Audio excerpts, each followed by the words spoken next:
Welcome to the TLC, the Life Coach Podcast with Matt Halloran. Every week, one of the world's top life coaches, Matt Halloran, will share his wisdom through stories and ideas to help you live the best life possible. Success is only a podcast away. Now please welcome your host, Matt Halloran. Hello and welcome to the next podcast. This is podcast number 2 of 5. We're talking about how you can become an angel here on earth. Angels are everywhere, and are you or can you be one of them? The last podcast we talked about LaLa Land, which was look, assess, listen, and act, which are the 4 steps that I believe that you have to do in order to be an angel here on earth. I'm going to tell you another story today. The last one I told you was about an angel that showed up in my life, and now I'm going to tell you a story about a time where I tried to be an angel to somebody else. And sometimes you really don't know the impact your life, words, actions have on other people, either until it's too late or until they make an overt action to show you. At 17, I joined the United States Navy, and I really did it because I wanted to see the world, and my grades kind of stunk, and I wasn't going to get into a good school. I pretty much figured I'd fail out immediately because I was more interested in partying and girls than I was in academics. So I wanted to take a time to grow up. I did very well on the ASVAB, which is the test to go into the Navy, and so I was able to get in higher rated than most people, and went through boot camp, was terrible, all boot camp is. But then what ended up happening was I got assigned to this ship. And the ship was called the USS Nitro, AE-23. The Nitro was an ammunition replenishment ship, which wasn't a very original name for an ammunition replenishment ship. And it was a floating bomb. If we would be hit anywhere on our ship with any sort of explosive, we'd blow up in a 5 square mile area because of all of the ammunition we had on board. So it was rather stressful. And a lot of times when you're going into the United States Navy or any sort of service, there are ways to get in that aren't so favorable. And sometimes what happens is judges, and this doesn't happen as much anymore, but it happened a lot when I was young. They would say you can do one of 2 things. You can go to jail or you can join the service. And so there were people on our ship who should have gone to prison or jail, but ended up joining the Navy instead.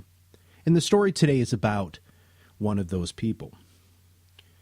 I had a pretty cushy job when I was in the Navy. It was actually pretty cool. I was like the Radar O'Reilly from MASH. I was the captain's secretary. My entire existence was following the captain around and pretty much getting yelled at all day long. I did things like the judicial system. I took people in when they first came on board, and I discharged them when they were done. And there was one weekend where I was on duty all by myself. There wasn't anybody else who did my job on board, and there were like 6 of us in the office. And I got a call to come down to the main deck, really, and get this guy to come on board and get him processed. And I showed up in my regular work outfit. I wasn't dressed up in any sort of dress uniform, and he was dressed in civilian clothes, which was fine and acceptable at the time. And I walked up to him to introduce myself. And he wouldn't even shake my hand or give me eye contact. Now, you don't have to necessarily shake somebody's hand. You don't have to salute somebody when you're in civilian clothes, but it is etiquette to at least acknowledge the person's rate and rank and also provide some sort of courteous, how you doing? I got none of that. So we walked upstairs to my office, and I grabbed his packet, which is a sealed packet that they give you when you go on board your ship for the first time. And I open up his packet, and I start going through things like I was trained to do, and I was rather efficient at going through and getting somebody on board and assigning them to their division and hooking them up with the people who they were going to be hooked up with and who they were going to report to and all of that. No eye contact. This guy would not make eye contact with me at all. He didn't respond to any of my questions verbally. He just nodded. And I could tell very, very quickly that he really, really didn't want to be here. I mean, a blind, deaf, mute person would know that this person didn't want to be here because of just the absolute negative energy flowing out of this gentleman's body. So I went and contacted the machinist division that he was involved in. And there was a guy, his name was Heavy D. And Heavy D was this wonderfully large African-American guy. He was about 6'2", maybe 325 pounds. And he was a monster of a human being, but he was one of the nicest people you would ever meet in your life, even though he was so intimidating from the outside.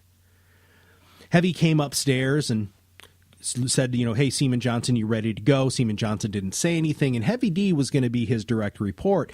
And this was a bad start for this guy, Johnson. So Heavy looked at me and he goes, what the heck's up with this guy? And I said, I don't know. He hasn't really said anything to me at this point. But I figure he's in good hands with you. And so Heavy went ahead and didn't really pull him out of the office, but kind of got around him. And Johnson wasn't as large as Heavy D. He was a pretty big guy, but he wasn't that large. And he took him down to where he was going to sleep, showed him where his rack was, which is what our beds were called, had him unpack and get ready. Something hit me. And I was sitting in the office after Johnson left, and back then you could smoke on the ship, which was, of course, was idiotic because I was on an ammunition ship with bombs everywhere, smoking something flammable. I leaned back and I kicked my feet up and I pulled out a Marlboro Red and I lit it up. I took a really long drag, and as I'm taking that drag and the end of it is just lighting up and it's becoming so bright, I made it my personal mission that I wanted this guy, Seaman Johnson, to realize that there was somebody who gave a crap about him at all. Now, I didn't know if Johnson was going to want me to do this. In fact, the probability of him wanting me to do this was very, very low. But I was going to do it anyway. I was the guy around the ship who would walk up to just about anybody and tell them that I loved them and that they were awesome, and I've just always been a very positive person. And a lot of times it's received very well. They would just say, oh, that's Petty Officer Halloran, he's an idiot. And, just I kind of walk around like a puppy dog, and that's just been my existence for 45 years. Every single solitary day, I would walk by Seaman Johnson's rack, which is his bed again, his berthing unit where he slept. And every single solitary day, on my way up to my office, I would say something to him. At first, it became just a cordial hello. I would walk by, extend my hand, and say, hey, welcome aboard, hello. And he would ignore me. I did that for about 2 weeks, just pretty consistently. Well, actually, it was every day. Every day I did this to Johnson, and I just started to step it up over and over and over again. See, I personally believe that part of being an angel isn't always just flying in and out of a person's life, but it's being there consistently to provide some sort of insight or support. And so I stepped it up. And Heavy noticed what I was doing, and every time I would come in, he'd say, oh, crap, here's Petty Officer Halloran. Again, I guess he's going to talk to Johnson. I'd walk right over to Seaman Johnson, and I would start stepping it up. Hey, man, you look great today. And he would start swearing at me and cussing and getting in my face. And, of course, I knew he wasn't going to hit me. Heavy D was standing right there. Heavy was a good friend of mine. But he kept stepping it up, and so I kept stepping it up. And then there was a switch. It took about 3 months with me and Seaman Johnson going back and forth, and I saw a change. Instead of him scowling and furrowing his brow and getting really aggressive and angry with his posture started to change. He just relaxed. And about 3.5 months in, it started to become jovial. It started to become playful. And Seaman Johnson didn't swear at me anymore. He didn't get up in my face. He didn't threaten to beat me up. He would just say flippant things. Like, man, you're an idiot. Leave me alone. But he would do that with a smile. And, of course, he didn't say you're an idiot. There was many expletives like there usually is when you're on a ship. But it changed. I kept doing it because I believe that persistence is a magnificent trait. Annoying to some, but it has allowed me to be successful in my life. Hopefully change people's lives. So it was about 6 months in. Johnson and I actually started playing spades together, so the whole thing worked, right? He realized that I cared about him, that I wanted him to be successful, that there was at least one person on the ship, one person in his life, especially a white person, who gave a crap about him at all. I could understand after talking to him why he hated what I represented so badly. But I wanted him to know that there was at least one person. It didn't really matter to me that I was white or black, but it mattered to him. It mattered to him that there was one goofy, bald-headed white guy who really wanted him to be successful. A couple weeks later, Heavy D comes up to my office, and he says, "Hey man, Johnson got in trouble." I said, "What?" Him and I have been hanging out. What is he doing? He said he's going to get busted for weed. He popped on a whiz quiz, which in regular terms, he had a urinalysis and he tested positive for marijuana. Now, I was making progress with him and had made a lot of progress with him, but not a lot of other people did. He was still very resistant to any sort of authority and gotten in a lot of verbal trouble with a lot of his superiors. So him testing positive for a urinalysis was really, really bad news. So part of my job was I stood behind the captain when the captain did something called captain's mast, which was our legal system on the ship. I knew Johnson was going to go up in front of the captain, and I knew that this wasn't going to be good. And I felt really, really sad, but I'm not allowed to tell anybody that I know this stuff because that was part of my clearance and part of my responsibility to the ship. So I couldn't tell Johnson that I knew he was in trouble so that I could try to continue and even actually increase my level of support. I couldn't do it. And I don't know if he knew that I was going to be at captain's mast when he was there. But when he made eye contact with me, there was so much sorrow. There was so much remorse, so much disappointment that was on his face when he looked at me. Now, I wasn't supposed to make prolonged eye contact with anybody during this because any sort of prolonged eye contact during a trial or during this captain's mast could end up in escalation. So I broke eye contact and did my job. The captain said that he was going to discharge him with what was referred to as an other than honorable discharge, so he was still able to get some benefits, but not an honorable discharge. And it wasn't a dishonorable discharge. He was standing at attention, Seaman Johnson, when the captain read his verdict. And he tried to act stoic. You could just tell that he was trying to still hold on to that toughness that had allowed him to be able to survive in the environments that he had lived in before he came into the Navy. But he also knew that if he ever went back, because we had talked about this while we were playing spades, if he ever went back to where he was, that he would end up in jail or dead.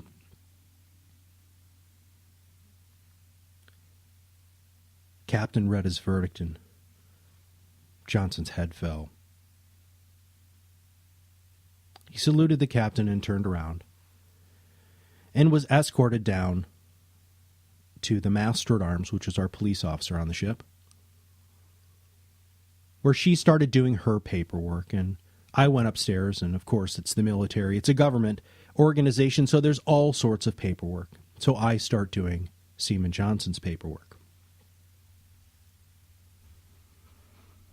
About an hour and a half later, I got a call that our master at arms was done, and she was going to bring him up to finish up his final paperwork. So I prepared myself, and I asked people to leave the office. Now, I knew the master at arms was going to be there if something happened, but I knew Seaman Johnson wasn't going to do anything. But I said, hey, I'd like a minute, when everybody knew. Everybody knew that I had made an overt, just a ridiculous level of effort to try to make a connection with this guy.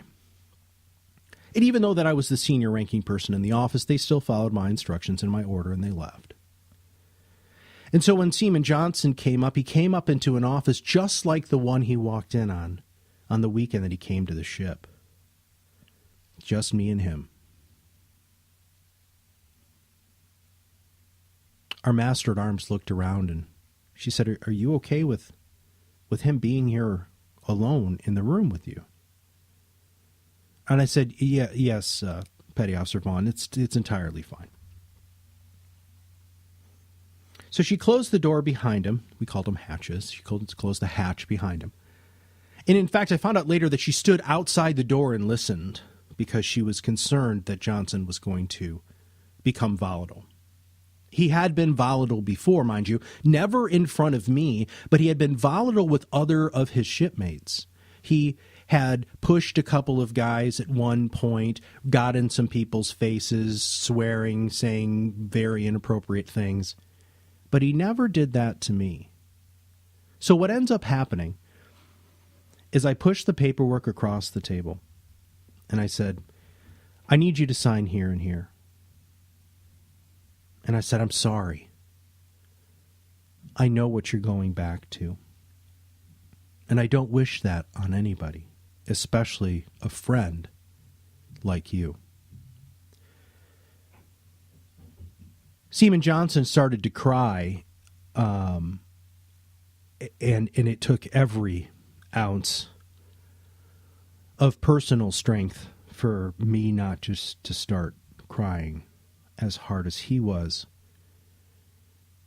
But there were definitely tears going down my face, too. And he said, "Petty Officer Halloran, you're the first white person who has ever tried to be nice to me. You're the first person who saw through my airs, saw through the stuff that I would always throw at people because I was so terrified of letting anybody in. But you wore me down. And I can't thank you enough for giving me the opportunity to feel that somebody in my life cared."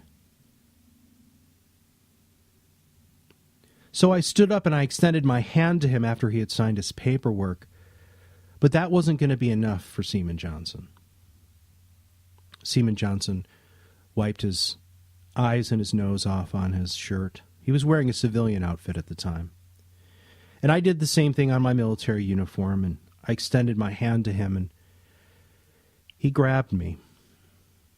And he gave me this huge hug, and he told me he was sorry. That he was sorry that he let me down. I don't know what happened to Seaman Johnson. We didn't have things like Facebook back then or cell phones. And I only had his address, which of course got shuffled away in paperwork probably days later. But I hope he's still alive because I know inside of him there's a wonderful human being. I know that he had the chance and has the chance, if he's still out there, to be the kind of person that can just make people's lives better because he had somebody in his life that tried to do the same. When you try to be an angel on this earth, you have to look, assess, listen, and act. I did that with Seaman Johnson. And even though my assessment wasn't always 100% spot on, because there were times where he was really about to take me out at least punch me in the face. And if you've ever been punched in the face before, you know that's not really very much fun. But it didn't matter to me. And when you're an angel, make sure you're being safe. But take calculated risks, because there are times that when you take those calculated risks, you can truly change somebody's life. You can truly make somebody's life better, even if it's for just an instant. Thank you. Be an angel. Live in LaLa land. And try with me to change the world. Thank you for taking the time out of your busy life to listen to our podcast. Remember, a single change, no matter how big or small, can start you on your path to live your best life possible. You deserve it. We will see you on the other side of the mic soon. Have a wonderful day.